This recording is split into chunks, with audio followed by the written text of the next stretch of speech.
नमस्कार, आपण पाहता हिरकणी न्यूज. हिरकणी न्यूज प्रत्येक क्षण ताज्या घडामोडी आणि महत्त्वाच्या प्रत्येक बातमीसाठी नेहमी तत्पर. मुख्यमंत्र्यांचा प्रतिकात्मक पुतळा जाळण्याचा कोल्हापुरात प्रयत्न, पोलीस आंदोलकात झटापट.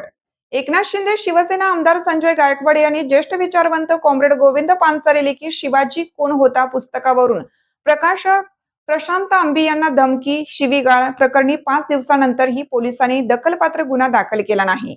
या कारणाने संतप्त झालेल्या डाव्या संघटनांकडून येथे सोमवारी मुख्यमंत्री तथा गृहमंत्र्यांचा प्रतिकात्मक पुतळा जाळून गृह खात्याचा निषेध करण्यापूर्वीच पोलिसांनी पुतळा आंदोलकांकडून ताब्यात घेतला.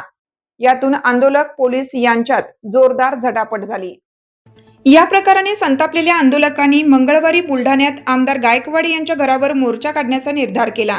छत्रपती शिवाजी महाराजांबाबत अवमानकारक वक्तव्य करून ज्येष्ठ कामगार नेते कॉम्रेड गोविंद पानसरे, शिवाजी कोण होता पुस्तकाचे प्रकाशक प्रकाश आंबी यांना अवाच्य भाषेत शिवीगाळ करूनही आमदार गायकवाड यांच्यावर दखलपात्र गुन्हा दाखल करण्यात आलेला नाही. या विरोधात आज कोल्हापुरातील डाव्या संघटनांच्या वतीनं बिंदू चौकात राज्याचे मुख्यमंत्री आणि गृहमंत्री देवेंद्र फडणवीस यांचा पुतळा जाळण्याचा प्रयत्न करण्यात आला. मात्र उपस्थित पोलिसांनी आंदोलकांचा हा प्रयत्न हाणून पाडला. आपल्या हिरकणी न्यूज चॅनलला लाईक करा, शेअर करा आणि सबस्क्राईब करायला विसरू नका आणि रहा अपडेट.